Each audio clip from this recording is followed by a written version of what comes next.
You don't belong here. That's what Grant Mercer said the moment Ariana Cross stepped into Prestige Financial's gleaming boardroom. Not as a question, but as a verdict. What followed wasn't just workplace cruelty. It was a calculated campaign to humiliate, erase, and destroy a young black woman before her first week ended. Coffee spilled on purpose, racial slurs disguised as jokes, a live stream turning her pain into entertainment for thousands. But while they laughed, Ariana was writing names, quotes, timestamps, building something they never saw coming. Because the intern they dismissed, degraded, and underestimated wasn't who they thought she was. And when the truth came out, it wouldn't just end careers. It would dismantle an entire culture of cruelty, brick by poisonous brick. If you want to see how far justice can reach, stay with me until the end. And drop a comment with your city. I want to know how far this story travels. The marble floors of Prestige Financial gleamed like ice under the morning sun, polished to a mirror finish that reflected the pristine suits and leather briefcases of Manhattan's financial elite. 23 stories above the chaos of Wall Street, the air smelled like expensive cologne, fresh espresso, and ambition. This was the kind of place where million-dollar deals were sealed with handshakes, where legacy mattered more than merit, and where the wrong last name could close doors before you even knocked. Ariana Cross stepped off the elevator at exactly 8:47 a.m., 13 minutes early for her first day as a summer intern. She wore a tailored navy blazer, pressed white blouse, and sensible heels. Professional, polished, prepared. Her leather portfolio was tucked under one arm, filled with copies of her resume, letters of recommendation, and a notebook she'd already labeled with the date. She'd rehearsed this morning a dozen times in her mind. Firm handshake, confident smile, eye contact that said, "I earned this." But the moment she walked through the glass doors into the executive suite, she felt it. The shift in the air, the way conversations paused mid-sentence, the eyes that tracked her like she'd stumbled into the wrong building. A receptionist with platinum blonde hair and a smile like veneered ice glanced up from her desk. "Can I help you?" "Ariana Cross," she said evenly. "I'm here for the internship program. First day." The receptionist's smile didn't waver, but something flickered behind her eyes. Surprise, maybe? Or confusion? "Oh, right. Of course." She tapped a few keys on her computer, her manicured nails clicking against the keyboard. "You're with the operations track, conference room B, down the hall, third door on the left." "Thank you." Ariana walked with purpose, her heels clicking against the polished floor, refusing to let her shoulders slump or her stride falter. She'd been through this before, the double takes, the thinly veiled skepticism, the invisible wall that rose the moment people realized she didn't fit their mental image of who belonged in spaces like this. But she'd also learned how to navigate it. Head high, voice steady. Never let them see you doubt yourself. Conference room B was already half full when she arrived. A dozen other interns sat around a long oak table, most of them white, most of them men, all of them dressed like they'd stepped out of a Brooks Brothers catalog. A few glanced up when she entered, their eyes sweeping over her in that quick, assessing way that felt like being scanned at airport security. Ariana chose a seat near the middle of the table, set down her portfolio, and pulled out her notebook. She didn't look around, didn't try to make small talk, just uncapped her pen and waited. A young woman with strawberry blonde hair and a Tiffany necklace slid into the seat beside her. "Hi, I'm Blair. Blair Keaton, Yale, Economics. You?" "Ariana, Columbia, Finance and Public Policy." "Oh, cool."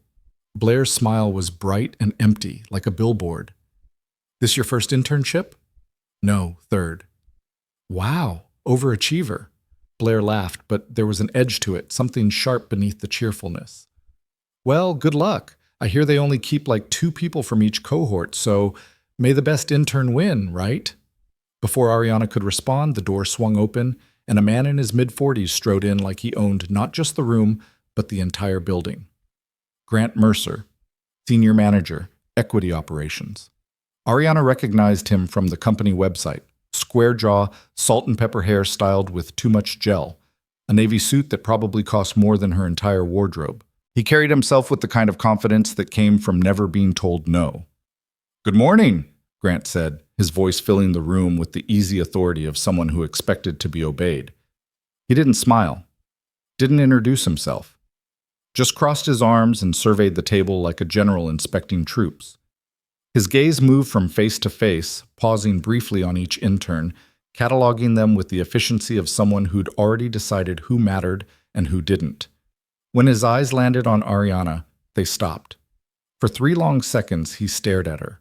Not with curiosity, not with welcome, with something colder, something that made the air in the room feel thinner. "Well," he said finally, his tone flat, "this is unexpected." Ariana met his gaze without flinching. "Good morning, Mr. Mercer?" Grant tilted his head slightly, like he was trying to solve a puzzle he hadn't asked for. "Ariana Cross, right?" "Yes, sir." "Columbia." "That's correct." He nodded slowly, his expression unreadable. "Interesting. I didn't realize we were doing affirmative action this summer." The room went silent. Not the kind of silence that comes from surprise or shock, the kind that comes from discomfort, thick, suffocating, the kind where everyone suddenly finds something fascinating about their shoes or their notebooks or the ceiling tiles. Ariana's pulse kicked up, but she kept her face neutral. "I'm here because I was selected based on my qualifications, Mr. Mercer, same as everyone else." Grant's smile was thin and humorless. Of course, of course." He waved a hand dismissively, like the conversation had already bored him. "Well, welcome to Prestige Financial. Let's get started." He turned away, moving to the front of the room, and Ariana exhaled slowly through her nose, her hand steady on the table even though her stomach was churning. She didn't look at the other interns, didn't check to see if they were staring, just opened her notebook and clicked her pen, ready to take notes. But she could feel it, the shift, the invisible line that had just been drawn. Grant spent the next 20 minutes outlining the internship program with the brisk efficiency of someone who'd given the same speech 100 times. Expectations, deliverables, performance reviews, networking opportunities. He spoke in bullet points, his tone clipped and impersonal, like he was reading from a script he didn't care about. "Most of you won't make it past the first month," he said bluntly, leaning against the table with his arms crossed. "That's not pessimism. That's reality. We're not here to hold your hand or make you feel good about yourselves. We're here to identify talent, real talent, the kind that doesn't need coddling or special accommodations." His eyes flicked toward Ariana again, just for a second, but it was enough. She wrote it down, word for word. Timestamp 9:14 a.m. "Questions?" Grant asked. "Grant?" A few hands went up. He fielded them with curt, efficient answers, barely making eye contact with anyone. When he finally dismissed them, he rattled off assignments like he was dealing cards. Research projects, client reports, data analysis. Most of the interns got substantive work, the kind that would look good on a resume. Ariana got coffee. "Miss Cross," Grant said, his tone flat, "you'll be assisting the executive team with administrative support, coffee runs, filing, scheduling, basic operations. We need to see how you handle the fundamentals before we move you up to anything more complex." Blair Keaton bit her lip, clearly trying not to smile. Ariana closed her notebook. "Understood. Good. Conference room A needs a fresh pot by 9:45. Don't be late." She stood, tucked her portfolio under her arm, and walked out without a word. The break room was on the same floor, a sleek, sterile space with a high-end espresso machine and floor-to-ceiling windows overlooking the city. Ariana found the industrial coffee maker, filled it with water, measured out grounds, and set it to brew. While she waited, she pulled out her phone and opened a new note. Day 1. Timeline 9:14 a.m. Grant Mercer. I didn't realize we were doing affirmative action this summer. 9:42 a.m. Assignment? Coffee runs and filing. All other interns assigned substantive work. She added the time, the exact quote, and the context. Then she saved it and slipped her phone back into her pocket. When the coffee was ready, she poured it into a thermal carafe, arranged cups on a silver tray, and carried it down the hall to conference room A. The door was half open. Inside, Grant stood at the head of the table with 3 other senior managers, all men, all white, all mid-40s or older. They were laughing about something, low, easy laughter, the kind that came from shared jokes and mutual respect. Ariana knocked lightly. "Your coffee, Mr. Mercer." Grant glanced over his shoulder. "Just set it on the table." She stepped inside, placed the tray carefully on the polished oak surface, and turned to leave. "Wait," Grant said. She stopped. He walked over slowly, picked up the carafe, and poured himself a cup. Then, without warning, he tilted it slightly, just enough that a thin stream of coffee spilled onto the table, dripping toward the edge, pooling dangerously close to his leather folder. "Oops," he said, his voice dripping with mock concern. "Looks like you overfilled it." Ariana looked at the spill, then at Grant. "I didn't overfill it, Mr. Mercer." "Are you sure?" He set the carafe down with exaggerated care. "Because it looks like a mess to me." One of the other managers chuckled softly. Grant nodded toward the spill. "Clean it up. There are napkins on the tray. I said clean it up." For a long moment, Ariana didn't move. She stood there, her hands at her sides, her face calm, her mind racing. She could refuse. She could call him out. She could walk out of the room and straight to HR. But she also knew exactly what would happen if she did. So instead, she reached for the napkins on the tray, bent down, and wiped up the coffee. Slowly, methodically, her movements deliberate and controlled, like she was diffusing a bomb instead of cleaning up a spill that never should have happened. When she finished, she straightened, placed the soaked napkins on the tray, and looked Grant directly in the eye. "Anything else, Mr. Mercer?" His smile was cold. "No, that'll be all." She walked out, closed the door behind her, and made it halfway down the hall before she stopped, leaned against the wall, and exhaled. Then she pulled out her phone again. 9:47 a.m. Grant Mercer deliberately spilled coffee and ordered me to clean it. Witnesses: 3 senior managers, names TBD. She saved the note, pocketed her phone, and kept walking. The rest of the morning passed in a blur of menial tasks: filing, photocopying, delivering documents, fetching lunch orders. Every assignment was designed to remind her of her place, to strip away any illusion that she was here to learn or grow or prove herself. But Ariana didn't complain, didn't protest, just did the work, kept her head down, and wrote everything down. By noon, she'd filled 3 pages in her notebook. She ate lunch alone in the break room, a salad she'd packed that morning, while the other interns gathered in clusters, swapping stories about their assignments, their managers, their plans for networking happy hours. Blair Keaton held court at the center of one group, her laughter bright and performative, her phone angled just slightly upward like she was recording something. Ariana didn't join them. She finished her salad, rinsed her container, and returned to her desk, a cramped cubicle in the back corner of the floor, far from the windows, far from the action. At 1:30 p.m., her phone buzzed. A text from an unknown number. "You good?" She frowned, typed back, "Who is this?" The reply came immediately. "Devin, security. Ground floor, saw you this morning, just checking in." Ariana stared at the message for a long moment. Then she typed, "I'm fine. Thank you. If you need anything, find me. Serious." She saved the number and set her phone face down on the desk. At 3:00 p.m., Grant summoned her to his office. It was a corner suite with a view of the Hudson, all glass and steel and ego. Grant sat behind a massive desk, his chair angled toward the window like he spent more time admiring the skyline than working. "Close the door," he said without looking at her. Ariana stepped inside and shut the door behind her. Grant swiveled his chair to face her, leaning back with his hands clasped over his stomach. "How's your first day going, Miss Cross?" "It's going well, Mr. Mercer." "Really?" He raised an eyebrow. "Because from where I'm sitting, you seem a little overwhelmed." "I'm not overwhelmed." "Good, because I'd hate to think we made a mistake bringing you on." He tilted his head, studying her like she was a specimen under glass. "You know, I've been doing this a long time, and I can usually tell within the first few hours whether someone's going to make it, whether they have what it takes." "And?" Ariana kept her voice even. Grant smiled. "Jury's still out." He let the words hang in the air, heavy and deliberate. "I'll keep that in mind," Ariana said. "You do that."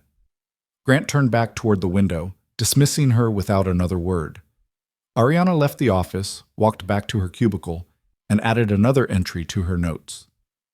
3:05 p.m. Grant Mercer implied I was a mistake and questioned whether I have what it takes. Private conversation, no witnesses. By the time 5 o'clock p.m. rolled around, Ariana was exhausted, not from the work, but from the weight of staying composed, staying silent, staying one step ahead of every microaggression, every dismissal, every test disguised as an accident. She packed her bag, shut down her computer, and headed for the elevator. As she waited, she noticed an older man in a gray maintenance uniform pushing a cleaning cart down the hall. He had kind eyes, weathered hands, and the quiet dignity of someone who'd spent a lifetime being invisible. He nodded as he passed. "Good night, miss." "Good night," Ariana said. He paused, glanced back. "First day?" "Yeah." He smiled gently. "It gets easier." "Does it?" The man's smile faded just slightly. "No," he said honestly, "but you get stronger." Ariana didn't know what to say to that, so she just nodded. The man extended a hand. "Luis Calderon.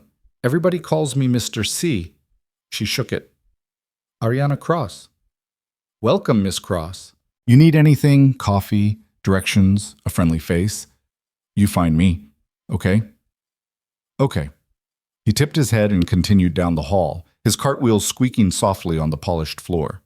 Ariana stepped into the elevator, pressed the button for the lobby, and leaned back against the wall as the doors slid shut. She pulled out her phone one last time and scrolled through her notes. 4 pages, 12 entries, names, quotes, timestamps. She wasn't just surviving this internship, she was building a case. And when the time came, she'd have everything she needed. Because the most dangerous person to underestimate is the one who's patiently taking notes. The second day began the same way the first had ended, with Ariana arriving early, her notebook tucked under her arm, her expression carefully neutral. She'd spent the previous evening reviewing her notes, cross-referencing names with the company directory, mapping out the organizational structure like she was plotting coordinates on a battlefield. Sleep had come in fragments, interrupted by the mental replay of Grant's smirk, the sound of coffee hitting marble, the weight of being watched by people who'd already decided she didn't belong. But when she stepped off the elevator at 8:42 a.m., she wore the same polished composure she'd worn the day before. Navy blazer, pressed blouse, heels that clicked with purpose against the floor. Grant was already in conference room B when she arrived, standing at the head of the table with a stack of folders and an expression that suggested he'd been waiting for her. The other interns filtered in over the next few minutes, chatting easily, their voices bright with the kind of confidence that came from knowing the rules were written in their favor. Blair Keaton slid into the seat beside Ariana again, her phone already in her hand, angled just slightly upward. Ariana noticed but didn't acknowledge it, just opened her notebook and clicked her pen.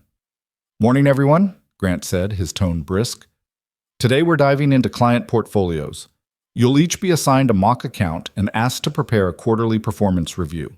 This is basic stuff. Returns, risk assessment, rebalancing recommendations.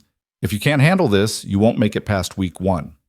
He moved around the table, dropping folders in front of each intern.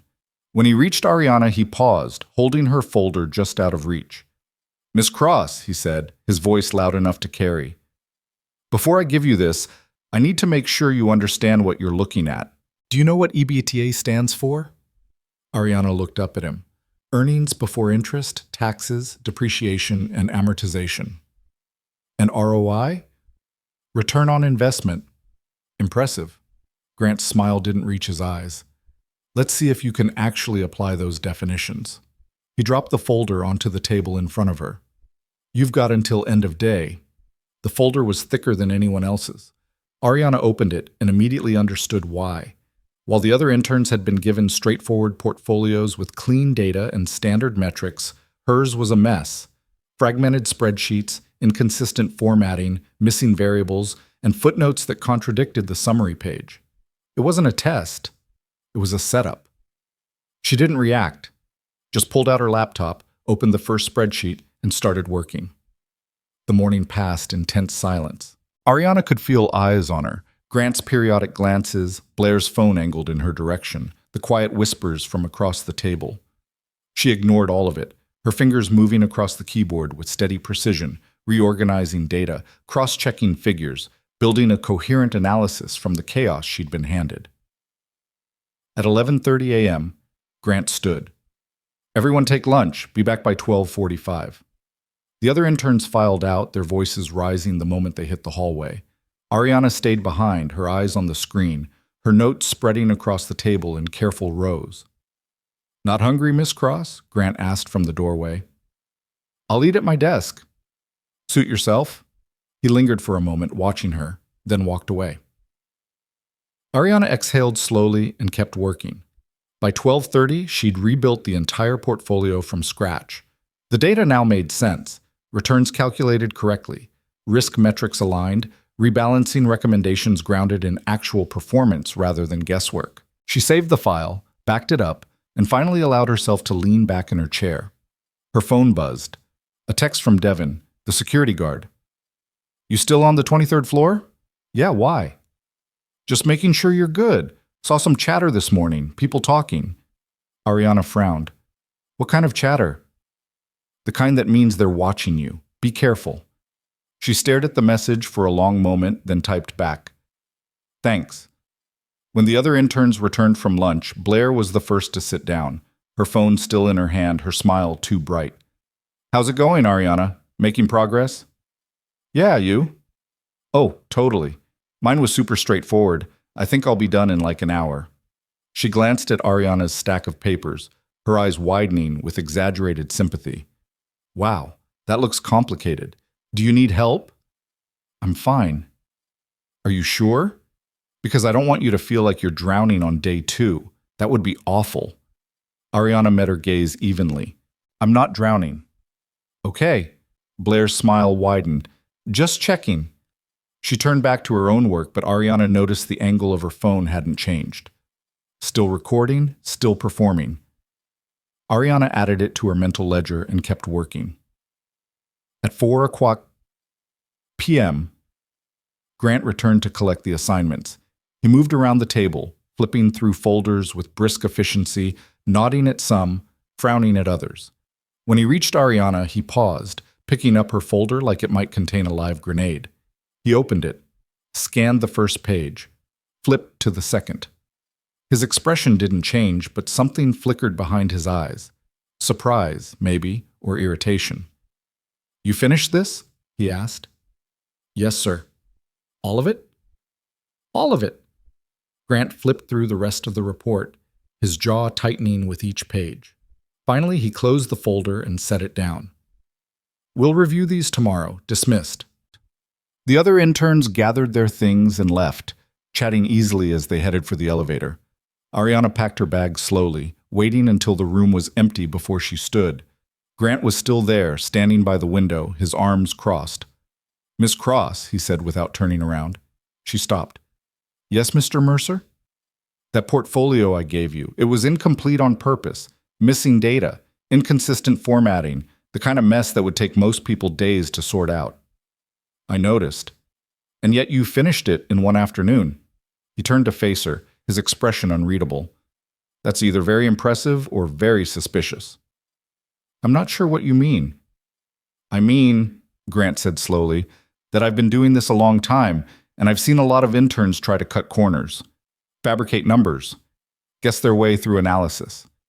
So I'm going to ask you once, and I want an honest answer. Did you do this work yourself?" Ariana's pulse kicked up, but her voice stayed steady. "Yes, I did it myself." Grant stared at her for a long moment. Then he nodded. "We'll see. Tomorrow, you'll present your findings to the senior team. If your analysis holds up under questioning, we'll talk. If it doesn't," he let the sentence hang. "Well, we'll cross that bridge when we come to it." "Understood. Good night, Miss Cross." "Good night, Mr. Mercer." She walked out, her hands steady, her breathing controlled, and made it all the way to the elevator before she allowed herself to feel the weight of what had just happened. He was escalating, testing her, pushing her toward a breaking point he assumed would come. But Ariana wasn't breaking, she was gathering evidence. That evening, she met Devin Miles in the lobby. He was leaning against the security desk, his uniform crisp, his eyes sharp beneath the brim of his cap. When he saw her, he straightened, glancing around to make sure they were alone. "You got a minute?" he asked quietly. "Yeah." Devin gestured toward a bench near the elevator bank, away from the cameras. They sat, and he leaned forward, his elbows on his knees. "I've been working here 6 years," he said, "and I've seen a lot of people come through those doors. Interns, analysts, executives. Most of them are fine. But some of them," he shook his head, "some of them think this place is their kingdom. And people like you and me, we're just furniture." "You're talking about Grant Mercer." Devin's jaw tightened. "Among others. But yeah, Mercer's the worst. He's got a history, complaints that got buried, settlements that got sealed. He knows how to work the system, and he knows who to charm to keep his job." "Why are you telling me this?" "Because I saw what happened yesterday. The coffee, the way he looked at you, and I've seen it before." Devin's voice dropped. 3 years ago, there was another intern, a black kid from Howard, smart, hardworking. Mercer did the same thing to him, public humiliation, impossible assignments, constant scrutiny. The kid lasted 2 weeks before he quit, walked out in the middle of the day, and never came back. Ariana's stomach tightened. "Did he report it?" "He tried. HR told him it was a cultural misunderstanding. No investigation, no consequences. Just a polite letter thanking him for his time." "And you think that's what's going to happen to me?" Devin met her eyes. "I think Mercer's going to keep pushing until you either quit or give him a reason to fire you, and I think you should know what you're up against." Ariana was quiet for a moment. Then she said, "What if I don't quit?" "Then you're going to need allies and proof. A lot of it." She reached into her bag and pulled out her notebook, flipping it open to the first page. Devin's eyes widened as he scanned the entries. Dates, times, quotes, witnesses. "You've been documenting this," he said softly. "Every word." Devin sat back, a slow smile spreading across his face. Okay. Then maybe you've got a chance." He pulled a business card from his pocket and handed it to her. "That's my personal cell. If you need anything, witnesses, footage, backup, you call me, day or night." Ariana took the card. "Why are you helping me?" "Because somebody should have helped that kid from Howard," Devin said quietly, "and because I'm tired of watching good people get chewed up by this place." She nodded. "Thank you." "Don't thank me yet. Just be ready. Mercer's not going to stop." He was right. The next morning, Ariana arrived to find the other interns already gathered in the main conference room, their faces tight with anticipation. Blair was at the center again, her phone angled just so, her voice pitched loud enough to carry. "I heard Ariana's presenting to the senior team today," she said, her tone dripping with faux concern. "I mean, that's a lot of pressure for someone on day 3. I hope she's ready." One of the male interns, a lanky kid from Princeton named Derek, snorted. "She probably got someone to do it for her. No way she finished that portfolio on her own." "Derek," Blair chided, though her smile suggested she agreed. "That's not fair. Maybe she's just really good at Googling answers." The group laughed, and Ariana felt the heat rise in her chest. But she didn't engage. Just set her bag down, opened her laptop, and pulled up her presentation. At 9 a.m. sharp, Grant appeared in the doorway. "Miss Cross, conference room A, now." She stood, gathered her materials, and followed him down the hall. The senior team was already seated when they arrived. 5 men in expensive suits, all of them older, all of them watching her with expressions that ranged from skepticism to outright hostility. Grant gestured to the head of the table. "Whenever you're ready." Ariana connected her laptop to the projector, pulled up her slides, and took a breath. Then she began. "Good morning. The portfolio I was assigned represents a mid-cap equity fund with significant exposure to technology and healthcare sectors. Over the past quarter, the fund has underperformed its benchmark by 3.2%, driven primarily by overconcentration in 3 underperforming assets and a lack of diversification in emerging markets." She clicked to the next slide, her voice steady and clear. "My analysis identified 3 key issues. First, the fund's allocation to legacy tech stocks, specifically companies with declining revenue growth and increasing debt ratios, has created drag on overall returns. Second, the healthcare positions are overweighted in pharmaceutical companies facing patent expirations without sufficient pipeline development. Third, there's been no rebalancing to account for macroeconomic shifts, including rising interest rates and inflation pressures. The room was silent. Ariana clicked again. My recommendations are as follows. Reduce exposure to underperforming tech assets by 15% and reallocate to high-growth SaaS companies with strong recurring revenue models. Shift healthcare allocation toward biotech firms with robust clinical pipelines and FDA approval timelines, and introduce a 10% position in international equities to hedge against domestic market volatility. She walked them through the data, returns, risk metrics, projected outcomes, every number backed by research, every recommendation grounded in analysis. When she finished, the room was quiet. One of the senior managers, a man named Harding with silver hair and a cold stare, leaned forward. Where did you get your comparable data? Bloomberg Terminal and company filings, Ariana said, cross-referenced with third-party research from Morningstar. And the risk calculations? Standard deviation and beta analysis adjusted for sector volatility. Harding glanced at Grant. She's thorough. Grant's expression was tight. Anyone can pull data. The question is whether she understands what it means. Harding turned back to Ariana. Walk me through your beta calculation for the biotech reallocation. Of course. Ariana pulled up the spreadsheet, highlighted the relevant cells, and explained the methodology step by step. Historical price movements, correlation coefficients, confidence intervals. She spoke without hesitation, without notes, her answers precise and confident. When she finished, Harding sat back. Impressive. Grant's jaw tightened. Another manager, a younger man named Forrester, leaned in. What about liquidity risk? Your reallocation assumes we can exit positions without significant slippage. How do you account for that? I flagged 3 positions with below-average trading volume, Ariana said. My recommendation includes a phased exit strategy over 60 days to minimize market impact. Details are on slide 12. She clicked to the slide. The data was there. The plan was sound. Forrester nodded slowly. Well done. The meeting continued for another 20 minutes, the senior team firing questions, Ariana answering each one with calm precision. By the time Grant finally called time, she'd fielded every challenge without stumbling once. Thank you, Miss Cross, Harding said. That was unexpectedly strong work. Thank you, sir. Grant didn't say anything, just gathered his papers and walked out. Ariana packed her laptop, her hand steady even though her heart was racing. She'd done it. She'd proven herself in front of people who mattered, people who could see past Grant's bias. But as she left the conference room, she saw Blair standing in the hallway, her phone angled toward the door, her smile sharp. Great job in there, Blair said brightly. Everyone's talking about it. Ariana walked past her without responding, because she knew exactly what everyone's talking about it meant. By lunchtime, the damage was done. Ariana's phone buzzed with a notification, a tagged post on social media. She opened it and felt her stomach drop. It was a video, filmed from Blair's perspective.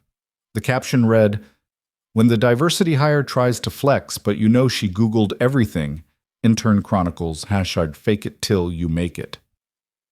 The video showed Ariana presenting to the senior team, but Blair had edited it, cutting her explanations into fragments, adding laughing emojis over her face, overlaying sarcastic text like, Sure, Jan, and we totally believe you. It had 4,000 views already. And climbing. Ariana's hands trembled as she scrolled through the comments. Affirmative action in action. She definitely had help, LOL. Imagine getting hired for your skin color and still embarrassing yourself. She closed the app and sat there, staring at the blank screen, her chest tight. Then her phone buzzed again. A text from Devin. Saw the video. I'm sorry, but don't let them break you. Ariana didn't respond. Just sat there, breathing slowly, forcing herself to stay calm. Because this wasn't over. This was just getting started. She didn't delete this video, didn't report it, didn't even acknowledge it existed. Ariana simply saved the link, timestamped the upload, and added it to her growing file of evidence. By the time she returned to her desk that afternoon, The view count had climbed past 8,000, the comments section bloating with mockery and speculation from people who didn't know her name but had already decided who she was. The other interns watched her differently now, not with curiosity or professional courtesy, but with a kind of performative distance, like being too close to her might be contagious. Derek from Princeton made a show of moving his chair when she sat down in the break room. Blair's smiles had sharpened into something predatory, her phone always angled, always recording, waiting for the next moment she could monetize someone else's humiliation. Grant didn't mention the video. He didn't need to. It was doing his work for him, eroding her credibility in ways no memo or performance review ever could. When he passed her desk that afternoon, he simply dropped a new assignment on top of her keyboard without a word, a ream of expense reports that needed manual data entry, the kind of mind-numbing grunt work designed to remind her that brilliance didn't matter if no one wanted to see it. Ariana picked up the stack, carried it to an empty conference room, and started working. Her fingers moved across the keyboard with mechanical precision, but her mind was elsewhere, cataloging every glance, every whisper, every small cruelty that had become the texture of her days here. She wasn't surprised by the hostility. She'd expected resistance, but the scale of it, the casual coordination, the way people she'd never even spoken to had decided she was fair game, that was something else entirely. At 3:30, her phone buzzed. Another text from Devin. Grant just left for a meeting off-site. Won't be back until tomorrow morning. If you need to do anything without eyes on you, now's the time. Ariana stared at the message, her pulse quickening. Then she texted back, "Can you get me into his office?" The reply came immediately. "Give me 10 minutes." She closed her laptop, smoothed her blazer, and walked toward the executive wing like she had every right to be there. Devin was waiting near Grant's office, standing casually by a supply closet, his security badge clipped to his belt. When he saw her, he nodded once and moved toward the door. "Camera's on a loop," he said quietly. "You've got 5 minutes. Maybe 6 if we're lucky. Don't touch anything you don't have to." Ariana slipped inside and Devin pulled the door almost closed behind her, standing guard in the hallway. Grant's office smelled like leather and expensive cologne. The desk was immaculate. Folders stacked in perfect alignment, pens arranged by size, a laptop closed and centered like a piece of art. Ariana moved quickly, her hands steady despite the adrenaline flooding her system. She wasn't here to steal anything, just to confirm what she already suspected. She opened the top desk drawer. Stationery, business cards, a silver letter opener, nothing useful. The second drawer held files, personnel records, performance reviews, budget reports. She flipped through them quickly, her eyes scanning for names, dates, patterns. And then she found it. A folder labeled Internship Evaluations, Summer 2025. Inside were preliminary assessments for every intern in the program. Most were brief, formulaic, but when she found her own, she stopped breathing. Ariana Cross, Columbia University. Concerns re cultural fit and long-term viability. Recommend probationary status with close monitoring. Potential early dismissal if performance benchmarks not met by week 2. Observe difficulty integrating with team dynamics. The evaluation was dated 2 days before she'd even started. Ariana pulled out her phone, photographed the page, and kept moving. The next drawer held email printouts, internal correspondence between Grant and other managers. She flipped through them quickly, her heart pounding. Diversity quota compliance. We've met the minimum threshold with the cross-hire. No need to extend offers to additional candidates from non-traditional pipelines. Another photo. Grant, FYI, the intern from Columbia is raising eyebrows. Might want to course correct before she gets too comfortable. We don't need another HR situation like last time. Harding. Another photo. She was about to close the drawer when she saw a sticky note attached to the back of a folder. Scrawled in Grant's handwriting, "Safety violation setup, Thursday p.m., Conference A. Witnesses, Forrester, Harding. Documentation prepped." Thursday. That was tomorrow. Ariana photographed the note, closed the drawer, and moved toward the door. Devin opened it just wide enough for her to slip through, then pulled it shut and locked it behind her. "Get what you needed?" he asked. "More than I expected." "Good. Now get out of here before someone sees you." Ariana walked back to her desk, her mind racing. Grant wasn't just creating a hostile environment. He was building a case to fire her, complete with fabricated violations and cooperative witnesses. The setup was scheduled for tomorrow afternoon, which meant she had less than 24 hours to decide how to respond. She could go to HR, but Devon's warning echoed in her mind. Complaints that got buried, settlements that got sealed, a system designed to protect people like Grant at the expense of people like her. Or she could do something else, something they wouldn't see coming. That evening, Ariana stayed late, long after the other interns had left, long after the cleaning crew had started their rounds. Mr. Calderon found her in the empty break room, staring at her laptop screen, her notebook open beside her. "Miss Cross," he said gently, "you should go home. Get some rest." "I can't," she said. "Not yet." He pulled out a chair and sat down across from her, his weathered hands folded on the table. "You've been here 3 days, and already you look like you've been carrying the world." Ariana managed a tired smile. "It's not the work. It's everything else." "I know." Mr. Calderon's voice was quiet but steady. "I've been cleaning these floors for 12 years. I've seen a lot of people like you walk through those doors, smart, talented, ready to prove themselves, and I've seen what this place does to them." "What does it do?" "It makes them choose between who they are and who they need to be to survive here." He paused. "Most people choose survival. They shrink themselves down, swallow the insults, accept the crumbs, and eventually they forget they were ever supposed to be more than that. And the ones who don't choose survival?" Mr. Calderon smiled sadly. "They either leave or they fight. And fighting in a place like this, that takes more than talent. It takes proof. It takes allies. And it takes knowing exactly when to strike." Ariana looked at him, really looked at him, and saw something in his eyes that made her sit up straighter. "You've been watching this happen for 12 years. Why haven't you said anything?" "Because nobody listens to the janitor," he said simply. "But they might listen to you." He stood, picked up his cleaning cart, and paused at the door. "Whatever you're planning, Miss Cross, be smart, be careful, and don't do it alone." She nodded, and he disappeared into the hallway. Ariana turned back to her laptop and opened a new document. Then she started writing. The next morning, the energy in the office felt different, sharper, more deliberate. Grant was back, his presence filling the executive wing like a cold front, and the senior managers moved through the halls with the coordinated purpose of people executing a plan. At 10:15, Ariana received an email from Grant. "Miss Cross, please report to conference room A at 4:00 p.m. for a skills assessment. This is a mandatory evaluation. Do not be late. GM." There it was. The setup right on schedule. Ariana forwarded the email to her personal account, added a note to her timeline, and kept working. At noon, Devon texted her again. "They're setting up cameras in Conference A. Whatever they're planning, they want it documented." "Good," Ariana typed back. "So do I."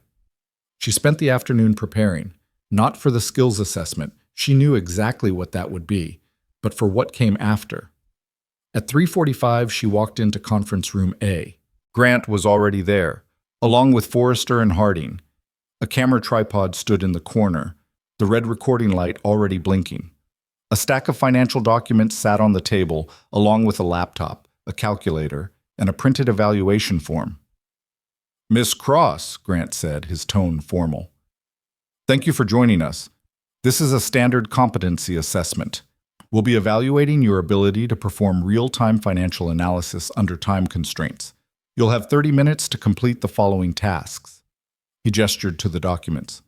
"Calculate the weighted average cost of capital for this portfolio.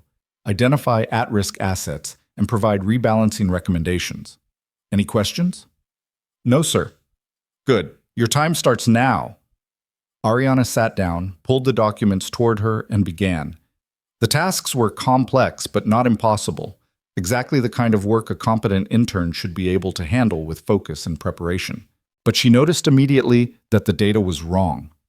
Not incomplete, like the first portfolio Grant had given her. Wrong.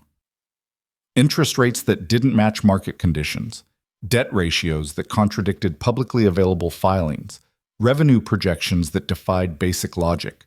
It was a trap. If she completed the analysis using the faulty data, they'd accuse her of incompetence. If she pointed out the errors, they'd accuse her of making excuses. Ariana worked in silence, her pen moving across the page, her calculator clicking softly.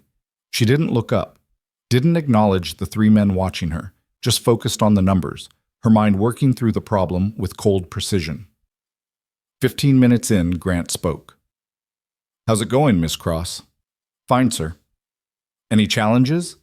She paused, looked up, and met his eyes. "The data's incorrect." Forrester leaned forward. "Excuse me?" "The interest rates don't match current Treasury yields. The debt-to-equity ratios contradict the company's most recent 10K filings. And the revenue projections assume growth rates that haven't existed in this sector for 5 years." She slid the documents across the table. "If you want an accurate analysis, I'll need accurate data." Grant's expression darkened. "Are you saying you can't complete the task?" "I'm saying the task as presented is based on false assumptions. I can complete it using the incorrect data, but the recommendations would be meaningless."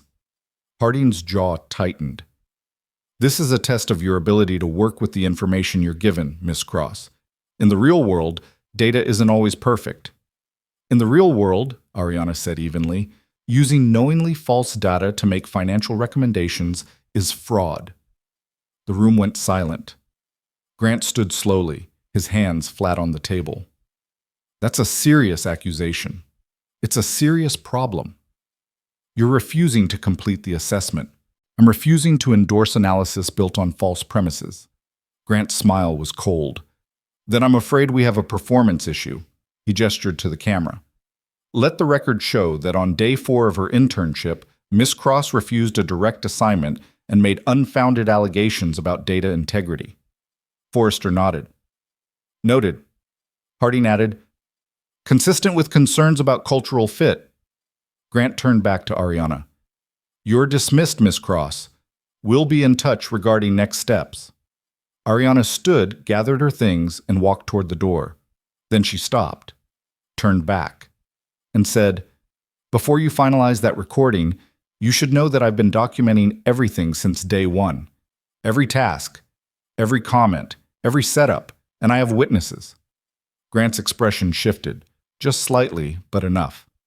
"I don't know what you think you're playing at," he said quietly, "but making threats isn't going to help your case." "It's not a threat, Mr. Mercer. It's a courtesy." Ariana pulled out her phone, opened her notes, and read aloud. Day 1, 9:14 a.m. Quote, "I didn't realize we were doing affirmative action this summer." Day 1, 9:47 a.m. "You deliberately spilled coffee and ordered me to clean it while 3 senior managers watched." Day 2, "You assigned me a sabotaged portfolio designed to make me fail." Day 3, "You allowed another intern to publicly humiliate me on social media without consequence." And today, you attempted to document a false performance failure using intentionally incorrect data. She looked up. "I have timestamps, I have screenshots, I have emails, and I have witnesses who are tired of watching this happen." Grant's face had gone pale. "You're bluffing." "Am I?" Ariana tilted her head. "Because I also have the note you wrote about setting up a safety violation for today. And I have your preliminary evaluation of me, dated 2 days before I even started, recommending early dismissal." Harding stood abruptly. "How did you—" "It doesn't matter how," Ariana said. "What matters is that I have it, all of it." She turned back to Grant. "So here's what's going to happen. I'm going to walk out of this room, and you're going to delete that recording. And then, at 6 o'clock tonight, you're going to join me in the main boardroom, because I have one phone call to make, and I think you're going to want to be there when I make it." Grant's hands were shaking. "You can't—" "Yes," Ariana said quietly. "I can." She walked out, her heart pounding, her hands steady, and didn't look back. At 5:30, Devin met her in the lobby. "You really did it." "Not yet," Ariana said, "but I'm about to." "What do you need?" "Everyone who's been watching this happen, everyone who's been too afraid to speak up. Can you get them to the boardroom by 6? Devin nodded slowly. Yeah, I can do that." "Good. because this ends tonight. At 5:55, Ariana walked into the main boardroom. It was the largest conference space in the building, designed for quarterly presentations and high-stakes negotiations. Floor-to-ceiling windows overlooked the city, the late afternoon sun casting long shadows across the polished table. Grant was already there, flanked by Forrester and Harding. They sat in stiff silence, their expressions hovering somewhere between anger and fear.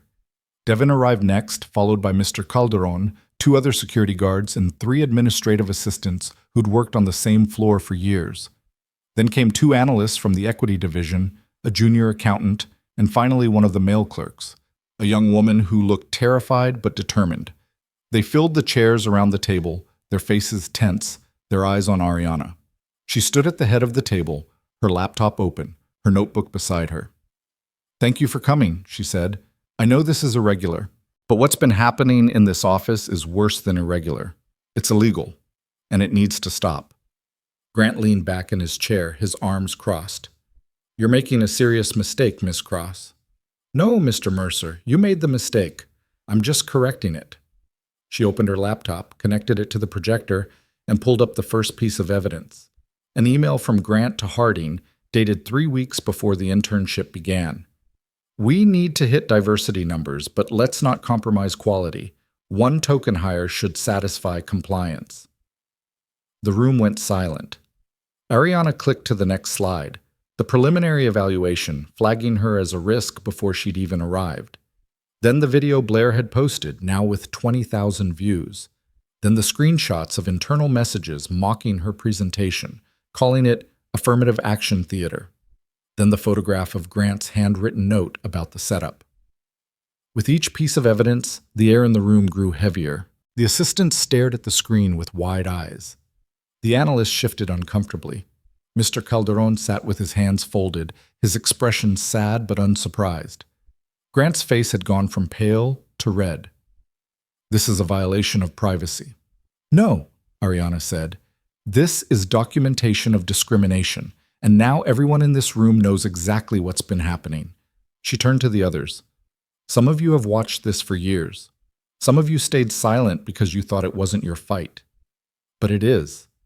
Because if they can do this to me, they can do it to you. They have done it to you. And unless we stop it right now, it's going to keep happening." One of the administrative assistants, a woman named Carol with graying hair and tired eyes, spoke up. "What do you want us to do?"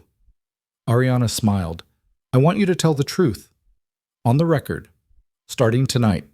She pulled out her phone, opened the speaker function, and dialed a number. It rang twice. Then a calm, professional voice answered.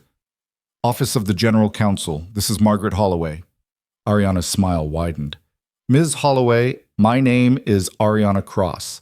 I'm calling to report a pattern of discriminatory conduct at Prestige Financial, and I have a boardroom full of witnesses ready to provide testimony." Grant stood abruptly, his chair scraping against the floor. Wait, but it was too late.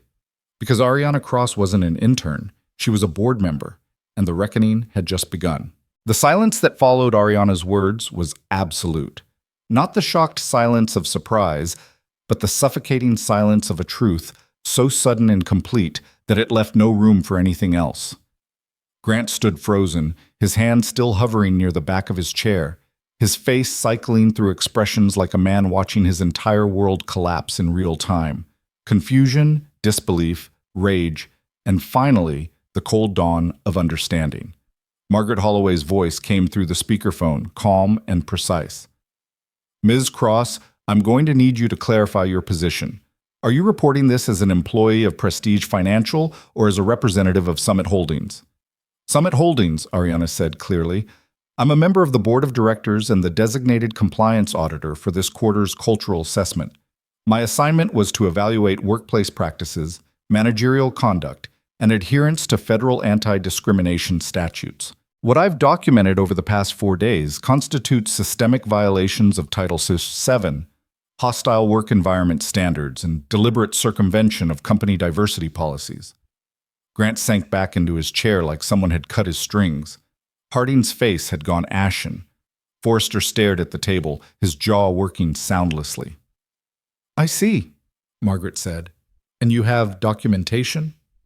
Extensive. Timestamps, recordings, emails, photographs, and eyewitness testimony from multiple employees across departments. I'm prepared to submit a formal report within the hour. Please do. And Ms. Cross? I'll need the names of all senior management involved. Ariana's eyes didn't leave Grant's face. Grant Mercer, Senior Manager of Equity Operations. Richard Harding, Managing Director. James Forrester, Vice President of Client Relations. And I have evidence suggesting this conduct was enabled by failures in human resources oversight. Understood. I'll convene an emergency session of the board for tomorrow morning at 8. In the meantime, the individuals you've named are to be placed on immediate administrative leave pending investigation. Is there security present who can ensure compliance? Devin stepped forward. Yes, ma'am. Devin Miles, Head of Security. We're here. Thank you, Mr. Miles. Please escort the named individuals from the premises and ensure they surrender all company devices and access credentials. Ms. Cross, I'll see you tomorrow morning, and thank you for your diligence. The line went dead. For a moment, no one moved. Then Grant erupted. This is insane. He slammed his hand on the table, his voice cracking with fury. You lied. You came in here under false pretenses, invaded my privacy, manipulated everyone. I didn't lie, Ariana said calmly. I applied to the internship program like everyone else. I interviewed. I was selected. Everything I did was legitimate. The only difference is that I also happen to sit on the board of the parent company that owns this firm, and my job was to see if Prestige Financial could be trusted to operate with integrity. She paused. You failed. This won't hold up, Harding said, his voice shaking. You entrapped us. Any lawyer will tear this apart. I didn't entrap anyone, Ariana said. I observed. I documented. And I gave you every opportunity to behave like professionals. You chose to create a hostile work environment. You chose to discriminate. You chose to humiliate someone you thought had no power to fight back. That's on you. Forrester finally spoke, his voice barely above a whisper. How long have you been planning this? 6 months, Ariana said. Summit Holdings received 3 separate complaints about this office over the past 2 years. Discrimination, harassment, retaliation. Every single one was dismissed by your HR department without investigation. So the board decided to send someone you wouldn't recognize. Someone who could see what really happens here when you think no one important is watching. She turned to the other employees still seated around the table. The assistants, the analysts, the security guards, Mr. Calderon. And what I found was worse than we imagined. Not just individual misconduct, but a culture that protects it, that rewards it, that treats people like they're disposable if they don't fit a certain profile. Carol, the administrative assistant, spoke up, her voice trembling. I've worked here 9 years. I've seen 5 women leave because of harassment. I've seen people of color hired and then systematically excluded from opportunities until they quit. And every time someone tried to report it, they were told it was a misunderstanding, or that they were being too sensitive, or that they needed to think about their careers before making accusations. One of the analysts, a South Asian man named Ravi, nodded. I've been here 4 years. I was told I'd never make senior analyst because I don't have the right presence. When I asked what that meant, my manager said I needed to assimilate better. He looked at Grant. You said that, to my face. And when I went to HR, they told me it was feedback, not discrimination. Another voice joined in, then another. The stories poured out, years of humiliation, exclusion, sabotage. Some spoke with anger, others with exhaustion, but all of them spoke with the relief of people who'd been carrying weight alone and finally had permission to set it down. Grant stood abruptly. I don't have to listen to this. Yes, Devin said, stepping between Grant and the door. You do. And then you're going to surrender your badge, your laptop, and your phone, and you're going to leave this building, quietly. Grant's face twisted. You can't do this. I have rights. So did every person you tormented, Ariana said. The difference is, they didn't have the power to enforce them. Now they do. Devin held out his hand. Badge, phone, laptop, now. For a long moment, Grant just stared at him. Then, with shaking hands, he pulled his credentials from his pocket and slapped them into Devin's palm. Harding and Forrester followed suit, their movements stiff and mechanical, their faces blank with shock. Devin nodded to the other security guards. Escort them out. Make sure they don't access any files or speak to any employees on the way. As the three men were led toward the door, Grant stopped and turned back to Ariana. You're going to regret this. You have no idea what you've started. Ariana met his gaze without flinching. I know exactly what I've started. Accountability. The door closed behind them, and the room exhaled collectively. Carol wiped her eyes. What happens now? Now, Ariana said, we rebuild. But first, I need all of you to understand something. What happened here wasn't just about three bad managers. It was about a system that allowed them to operate unchecked. And that system only survives because people stay silent. So if we're going to fix this, I need honesty. From everyone. On the record. She pulled out a legal pad and set it in the center of the table. If you've experienced discrimination, harassment, or retaliation, whether from the people who just left or from anyone else in this company, I need you to write it down. Names, dates, details, everything you remember. It won't be easy. Some of you might face pushback. But I promise you this. Summit Holdings will protect you. We'll investigate every claim, and we'll hold people accountable. Ravi reached for the pad first, then Carol, then the others. One by one, they began to write. Ariana watched them for a moment, then turned to Mr. Calderon, who sat quietly at the far end of the table, his weathered hands folded in front of him. Mr. Calderon, she said gently, you've been here longer than anyone. 12 years, you said? 13 next month. And in that time, how many people like me have you watched walk through these doors? He was quiet for a moment. Then he said, too many to count. And most of them left broken. Why didn't you say anything? Because nobody listens to the janitor, Miss Cross. I told you that. He smiled sadly. But I hoped somebody would listen to you. Ariana pulled out a chair and sat beside him.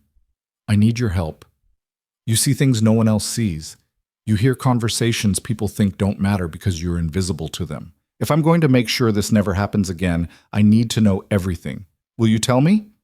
Mr. Calderon looked at her for a long moment, then he nodded. Yes, I'll tell you. And he did.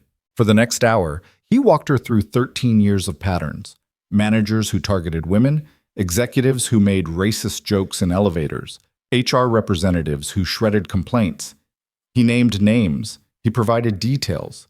And when he finished, Ariana had a map of corruption that went far deeper than three bad actors. By the time the last employee left the boardroom, it was nearly 9 o'clock. Ariana sat alone at the head of the table, surrounded by legal pads filled with testimony, her laptop open to a spreadsheet tracking every allegation. Her phone buzzed with messages from Margaret Holloway, logistical details about tomorrow's board meeting, legal protocols, witness coordination. Devin appeared in the doorway. You should go home, get some sleep. I will, soon. He walked over and sat down across from her. You know this is going to get ugly, right? People are going to push back. They're going to say you manipulated the situation, that you had an agenda. I did have an agenda, Ariana said. Justice. Some people won't see it that way. I know. She closed her laptop and looked at him. But I didn't do this for them. I did it for everyone who thought they had to choose between their dignity and their job. For everyone who stayed silent because they didn't think anyone would believe them. For the kid from Howard who quit because he thought he was the problem. Devin nodded slowly. He deserved better. Everyone deserves better. She stood, gathered her things, and walked toward the elevator. Devin followed, keeping a respectful distance until they reached the lobby. For what it's worth, he said, I'm glad it was you, someone who actually gave a damn. Thank you, Devin, for everything. Just doing my job. No, Ariana said. You went way beyond your job. And I won't forget that. She stepped into the cool New York night, the city buzzing around her with its usual indifferent energy. Taxis honked. People rushed past. The world kept turning, oblivious to the small revolution that had just unfolded 23 stories above the pavement.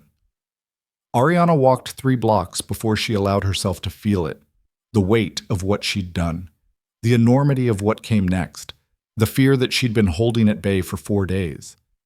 She found a bench near a quiet intersection, sat down, and finally let herself breathe. Her phone buzzed, a text from an unknown number. "This is Ravi. I just wanted to say thank you. I don't know if you'll see this, but thank you." Then another. "Carol here. I've been afraid for 9 years. Tonight, I'm not afraid anymore." And another. "You didn't just fight for yourself, you fought for all of us. We won't forget."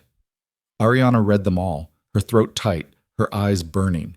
Then she stood, straightened her blazer, and headed for the subway. Because tomorrow, the real work began. The emergency board meeting convened at exactly 8 o'clock the next morning in Summit Holdings' executive suite, 15 blocks north of Prestige Financial. The boardroom was sleek and modern, all glass and steel, with a view that stretched across Central Park. 12 board members sat around a massive table, their faces serious, their attention fixed on the woman standing at the front of the room. Ariana had changed into a charcoal suit, her hair pulled back, her demeanor professional and controlled. In front of her sat 3 binders, one containing her personal documentation, one holding employee testimony, and one filled with financial analysis showing the cost of the toxic culture she'd uncovered. Margaret Holloway, the general counsel, sat to her right. A silver-haired woman in her 60s with a reputation for ruthless precision, she'd spent the past 12 hours reviewing every piece of evidence Ariana had submitted. "Before we begin," Margaret said, addressing the board, "I want to establish the scope of what we're discussing. This is not a single incident of misconduct. This is a pattern of systemic discrimination enabled by failures in oversight, accountability, and corporate culture. Ms. Cross will present her findings, after which we'll determine appropriate remedial action." The board chair, a distinguished man named William Chen, nodded. "Ms. Cross, the floor is yours." Ariana opened the first binder and began. She walked them through every day of her 4-day assignment. The racial comments, the sabotaged portfolios, the public humiliation, the falsified performance evaluations. She presented emails, photographs, video evidence, and witness statements. She showed them the financial cost, employee turnover rates 3 times the industry average, settlement payouts buried in legal budgets, productivity losses from a demoralized workforce. And then she showed them something else. "This isn't isolated to Prestige Financial," she said. "Over the past 6 months, I've analyzed data from all 7 subsidiaries under the Summit Holdings umbrella. 4 of them show similar patterns. High turnover among women and people of color. Complaints dismissed without investigation. Managers with documented histories of misconduct who've been transferred rather than terminated." She pulled up a chart showing the numbers. The board members leaned forward, their expressions darkening. "The problem isn't just individual bad actors," Ariana continued. "It's a culture that treats discrimination as a minor inconvenience rather than a fundamental breach of ethics. And if we don't address it systematically, we're not just failing morally, we're exposing ourselves to massive legal liability." William Chen steepled his fingers. "What do you recommend?" Ariana had been waiting for that question. She pulled out the 3rd binder. "First, immediate termination of Grant Mercer, Richard Harding, and James Forrester, along with any other managers directly implicated in the testimony. Second, a complete overhaul of HR protocols, including independent oversight for discrimination complaints and mandatory anti-retaliation protections. Third, recurring cultural audits across all subsidiaries, some announced, some undercover, to ensure compliance isn't just performative." She paused. "Fourth, we establish an anonymous reporting system with direct access to the General Counsel's office, bypassing local HR entirely. And fifth, we create real consequences. Not settlements, not quiet exits, public accountability." One of the board members, a woman named Patricia Huang, spoke up. "You're talking about a complete cultural overhaul. That's expensive, disruptive." "Yes," Ariana said, "but the alternative is worse. We can pay now to fix the culture, or we can pay later in lawsuits, lost talent, and destroyed reputation. The choice is ours." William Chen looked around the table. "I want to vote. All in favor of Ms. Cross's recommendations?" 12 hands went up. "Unanimous," William said. "Margaret, draft the termination notices. Ms. Cross, I want you to lead the cultural audit team personally. You'll have full authority and whatever resources you need." Ariana nodded. "Thank you. But there's one more thing." "Yes?" Luis Calderon. He's worked as a janitor at Prestige Financial for 13 years. He's seen everything, helped everyone, and never once been recognized for it. I want to establish a scholarship fund in his name, the Calderon Excellence Fund, to support first-generation college students pursuing careers in finance, and I want him involved in selecting the recipients. The room was quiet for a moment. Then Patricia Huang smiled. I think that's an excellent idea. William nodded. Seconded. Consider it done. Ariana closed her binders, her heart steady. Then let's get to work. The next 72 hours were a whirlwind. Termination meetings were held with surgical precision. Grant Mercer, Richard Harding, and James Forrester were escorted from the building with security monitoring every step. Blair Keaton's internship was revoked after her social media posts were flagged as evidence of harassment. 2 HR managers were placed on administrative leave pending investigation. But the real work happened in the quiet spaces. Ariana met with every employee who'd submitted testimony, assuring them their jobs were protected, their voices heard, their experiences validated. She sat with Carol for an hour, listening to stories of 9 years spent invisible. She had coffee with Ravi and learned about the promotions he'd been denied. She walked the halls with Mr. Calderon, seeing the building through his eyes. And slowly, something began to shift. On the 5th day after the board meeting, Ariana returned to Prestige Financial, not as an intern, but as herself. Not as an... She walked through the lobby in a tailored suit, her credentials clearly visible, and took the elevator to the 23rd floor. The office felt different, quieter, more uncertain. People watched her pass with a mixture of awe, gratitude, and residual fear. She found Devin at the security desk.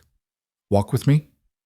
They moved through the halls together, past the cubicles where she'd once filed meaningless paperwork, past the conference rooms where she'd been humiliated, past Grant's empty office, now stripped bare.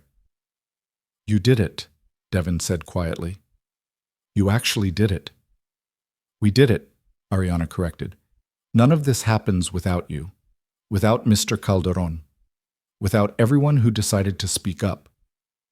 They reached the break room where she'd first met Mr. Calderon. He was there now, wiping down tables, his movements slow and deliberate. Mr. C, Ariana said. He looked up, and his face broke into a warm smile. Miss Cross, or should I say, board member Cross. She laughed. Ariana's fine. He set down his cloth and walked over. I heard about the scholarship. You didn't have to do that. Yes, I did. You've been taking care of people in this building for 13 years. It's time someone took care of you. His eyes glistened. I don't know what to say.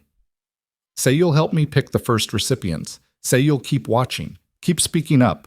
Because this doesn't end with 3 terminations. It ends when everyone in this building knows they matter.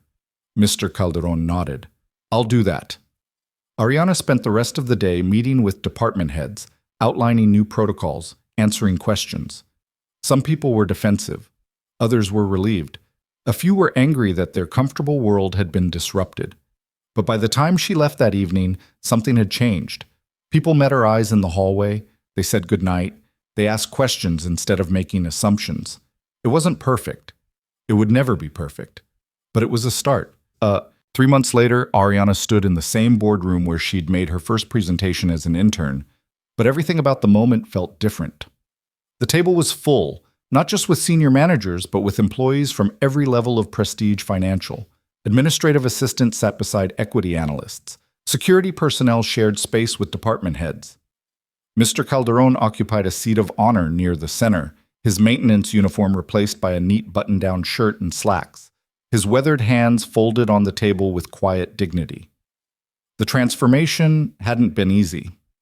The first weeks after Grant's termination had been chaotic, marked by resignations from managers who didn't want to adapt to new accountability standards and pushback from employees who'd grown comfortable with the old hierarchies. 2 senior executives had threatened legal action, claiming Ariana's undercover assignment constituted entrapment. Their lawyers had drafted threatening letters filled with procedural objections and accusations of bad faith. Margaret Holloway had dismantled their arguments in a single meeting, presenting a legal analysis so thorough and devastating that both executives withdrew their complaints within 48 hours. One quietly accepted a severance package. The other was terminated for cause when the investigation uncovered evidence he'd been falsifying expense reports for years. But the real work hadn't been legal or procedural. It had been cultural. Ariana had spent 12 weeks rebuilding trust one conversation at a time, implementing systems designed not just to punish misconduct, but to prevent it. Anonymous reporting channels now bypassed local HR entirely, feeding directly to an independent ethics committee. Mandatory bias training had been replaced with facilitated dialogues where employees could speak honestly about their experiences without fear of retaliation.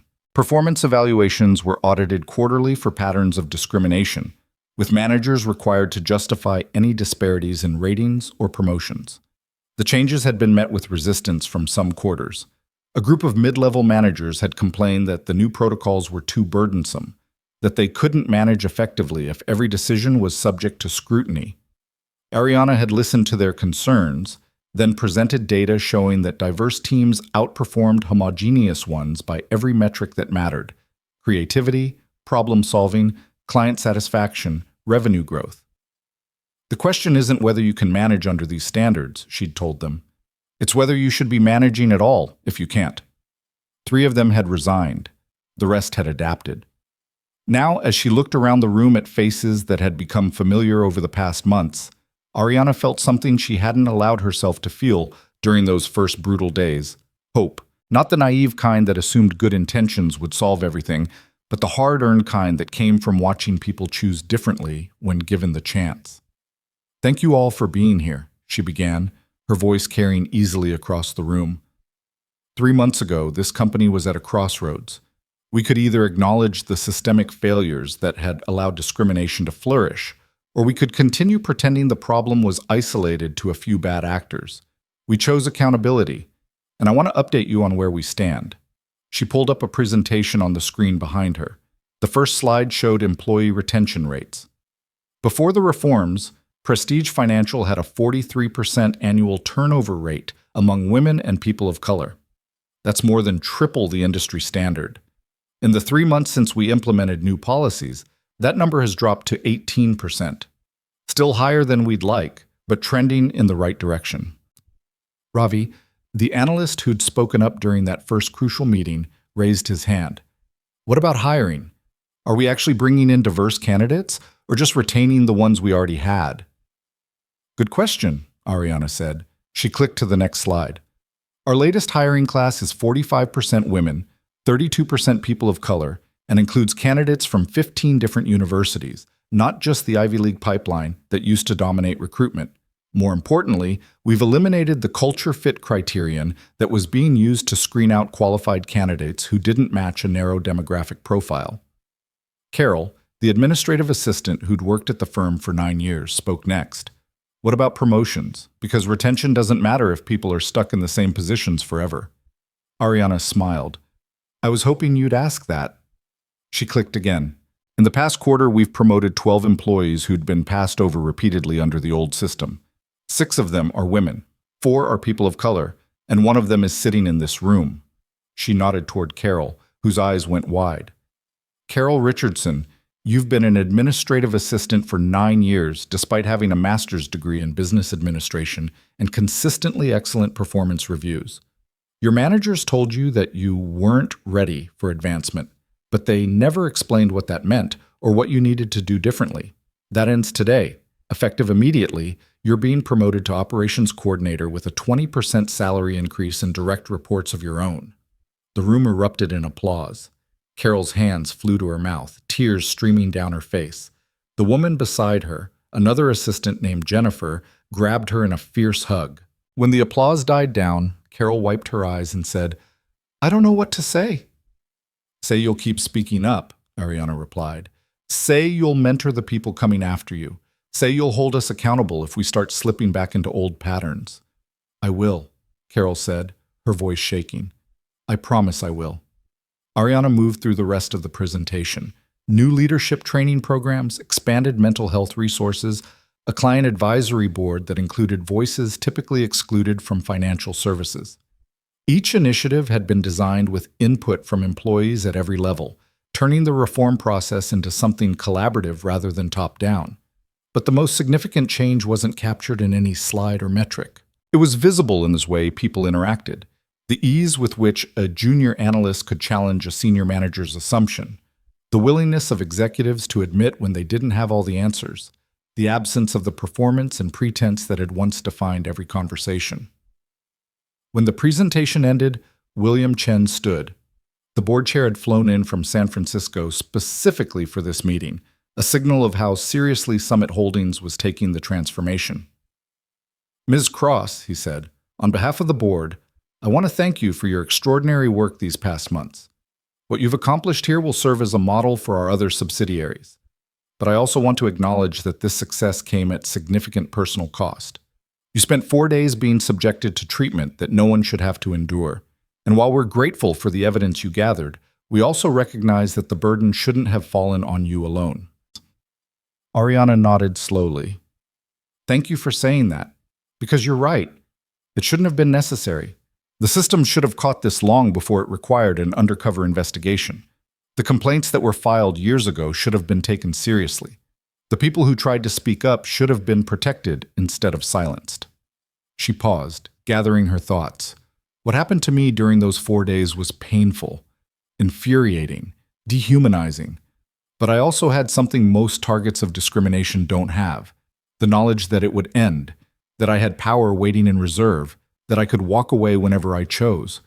The people who worked here before the reforms didn't have that luxury. They had to endure it every single day with no end in sight, no guarantee that speaking up would change anything, and every reason to believe it would make things worse. The room was silent, the weight of her words settling over everyone present. "So yes," Ariana continued, "we've made progress. Real, measurable progress. But we can't congratulate ourselves too much because this should have been the baseline all along. Treating people with dignity shouldn't be revolutionary. It should be the absolute minimum." Devin spoke from his position near the door. "What happens next? With the people who were terminated?" "Grant Mercer, Richard Harding, and James Forrester are no longer employed in the financial services industry," Margaret Holloway said, standing to address the room. "As part of their termination agreements, they're barred from seeking positions at any firm regulated by FINRA for a period of 5 years. Their conduct has also been reported to relevant professional organizations. They won't be doing this to anyone else anytime soon." "And Blair Keaton?" someone asked. "Her internship was revoked, and she's been permanently banned from Summit Holdings and all subsidiaries," Margaret replied. "Additionally, the video she posted has been removed from all platforms, and she's been required to issue a public retraction and apology. Whether she learns anything from this experience remains to be seen, but she won't be platforming other people's pain for entertainment anymore." Mr. Calderon raised his hand tentatively. "And the scholarship, the one Miss Cross mentioned?" Ariana's expression softened. "The Calderon Excellence Fund is fully endowed and accepting applications. We've already received over 200 submissions from first-generation college students interested in finance careers. The selection committee, which you'll be chairing, Mr. Calderon, will review them next month." Mr. Calderon's eyes shone. "Me? Chair the committee? You've spent 13 years watching people come through this building. You know what real character looks like. You know what it means to work hard without recognition, to maintain dignity in the face of disrespect, to help others even when no one's watching. That's exactly the kind of wisdom we need guiding this program." He nodded, unable to speak, his calloused hands trembling slightly. Jennifer, Carol's colleague, spoke up. "I have a question. What happens if someone reports discrimination now and nothing changes? How do we know this isn't just temporary, that once the spotlight moves away, things won't slide back to how they were?" It was a fair question, and Ariana had been expecting it. "That's why we've built in structural accountability," she said. "Every quarter, an independent auditor will review all HR complaints, termination decisions, and promotion patterns. The results go directly to the board, bypassing local management entirely. If disparities emerge, there will be immediate investigation. Additionally, we've established a whistleblower hotline that's managed by an external firm, not internal HR. And anyone who reports through that channel is automatically protected from retaliation, with their job security guaranteed for a minimum of 2 years." She paused. "But the most important safeguard is you, all of you. Because systems are only as strong as the people who maintain them. If you see something wrong, say something. If someone tries to silence you, escalate. If you feel like you're being punished for speaking up, call that hotline. Don't wait for permission. Don't assume someone else will handle it. This culture only stays healthy if we all take responsibility for it. Patricia Huang, the board member who'd initially questioned the cost of reform, stood. I want to add something. When Ms. Cross first presented her recommendations, I was skeptical. I worried about the expense, the disruption, the potential backlash. I was wrong. She looked around the room. In the 3 months since these changes were implemented, Prestige Financial's client satisfaction scores have increased by 15%. Our productivity metrics are up. We've had 3 major clients specifically cite our commitment to ethical practices as a reason for expanding their accounts. Doing the right thing isn't just morally correct. It's also good business. The meeting continued for another hour, with employees asking questions, sharing concerns, and offering suggestions. Ariana took notes on everything, promising to follow up on issues that couldn't be resolved immediately. When people finally began to leave, they did so with handshakes and genuine smiles, the kind that came from feeling heard rather than managed. As the room emptied, Mr. Calderon approached Ariana with slow, deliberate steps. "Miss Cross," he said quietly, "I've been thinking about something you said during that first week. About how the most dangerous person to underestimate is the one taking notes." "I remember. You were taking notes, but you were also taking names, and more than that, you were taking responsibility, not just for yourself, but for all of us." He extended his hand. "Thank you doesn't feel like enough, but it's all I have. So thank you for seeing us, for fighting for us, for not walking away when it would have been easier." Ariana took his hand, her throat tight. "You made it possible, Mr. Calderon. You and Devin and Carol and Ravi and everyone else who decided truth mattered more than comfort. I just provided the platform." "Maybe," he said with a gentle smile. "But you built that platform while they were trying to tear you down. That takes more than courage. It takes faith that things can be different." After he left, Ariana remained in the boardroom alone, looking out at the Manhattan skyline. The city stretched before her in all its chaotic beauty, millions of lives intersecting in ways both visible and invisible. She thought about all the people working in buildings just like this one, enduring treatment they shouldn't have to endure, staying silent because they didn't think anyone would listen. Her phone buzzed, a text from an unknown number. "This is Marcus. I was the intern from Howard, the one who quit 3 years ago. I heard what you did. I just wanted you to know that what happened to you shouldn't have happened to anyone. But I'm glad it was someone who fought back, someone who won. Maybe if I'd had evidence like you did, I could have changed things too." Ariana stared at the message, her chest aching. Then she typed back, "You shouldn't have needed evidence. You should have been believed the first time you spoke up. I'm sorry you weren't. But if you're still interested in finance, I'd like to talk to you about opportunities. We're building something different here, and we need people who understand why it matters." The reply came quickly. "I'd like that. Thank you."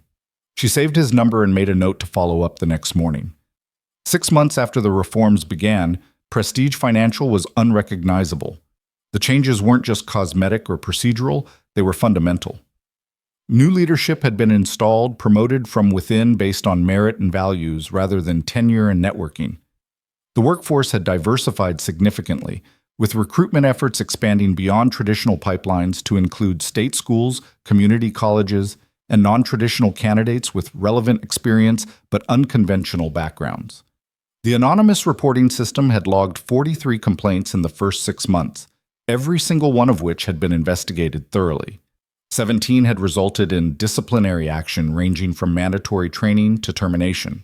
8 had been determined to be misunderstandings that were resolved through mediation. 18 were still under investigation. More importantly, people were using the system. They weren't staying silent anymore. Ariana had transitioned from crisis management to strategic oversight, splitting her time between Prestige Financial and Summit Holdings' other subsidiaries. She'd conducted similar audits at 3 other firms, uncovering patterns of discrimination that, while not as egregious as what she'd found at Prestige, still required intervention. Each investigation followed the same playbook: documentation, testimony, structural reform, accountability. The work was exhausting.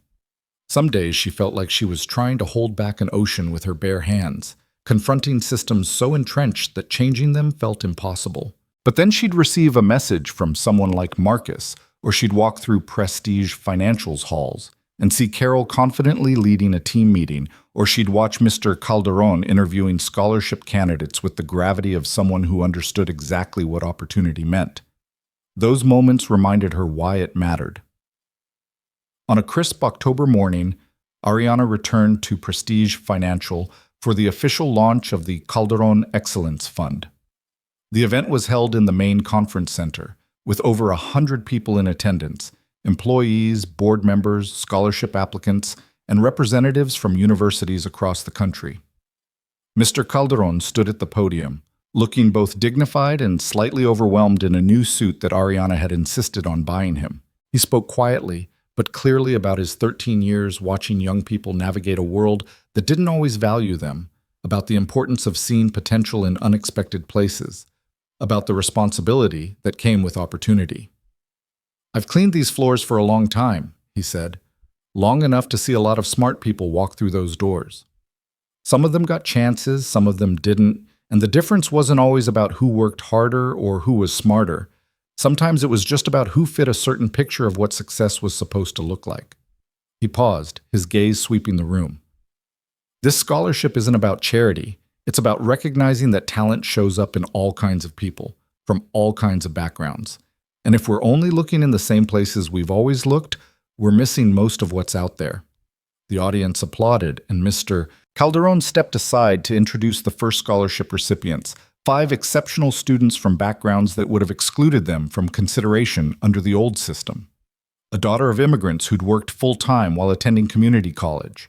A former foster youth who'd taught himself financial modeling using free online courses. A veteran who'd served 2 tours in Afghanistan before deciding to pursue finance. A single mother who'd returned to school after a decade in the workforce. A young man from rural Appalachia who'd never met anyone in finance but had a genius for numbers. Each of them spoke briefly about what the opportunity meant to them. Their voices trembled with emotion but also with determination, the kind that came from knowing they'd earned this, that someone had finally seen what they were capable of. When the ceremony concluded, Ariana found Devin near the refreshment table. "You did good," he said simply. "We did good," she corrected. "None of this happens without you providing security footage, witness coordination, moral support when I thought I was losing my mind." He smiled. "I just unlocked a few doors. You're the one who walked through them." "Speaking of which," Ariana said, "I've been talking to William Chen about expanding the security team. We need people who understand that protecting employees means more than just monitoring cameras. It means creating environments where people feel safe reporting problems. Interested in heading that initiative?" Devin's eyebrows rose. "You're serious?" "Completely. You saw what was happening here long before I showed up. You knew the system was broken, and you were one of the few people willing to do something about it even when you didn't have to. That's exactly the kind of leadership we need." He was quiet for a moment, then nodded. Yeah, I'm interested." "Good. We'll talk details next week." Boshai. As the reception continued, Ariana found herself standing beside Carol, watching the scholarship recipients network with employees and board members. "You changed everything," Carol said softly. "No," Ariana replied. "I just created space for the change that was already trying to happen. You and Ravi and Mr. Calderon and everyone else who spoke up, you're the ones who changed everything. I just made it harder for people to ignore you." Carol smiled. "Still, thank you for making it safe to speak, for proving that it could actually matter." Later that evening, after everyone had left and the conference center had been cleared, Ariana returned to the boardroom one final time. She stood at the window looking out at the city as daylight faded into dusk, the lights beginning to flicker on across Manhattan's infinite grid. Her phone buzzed.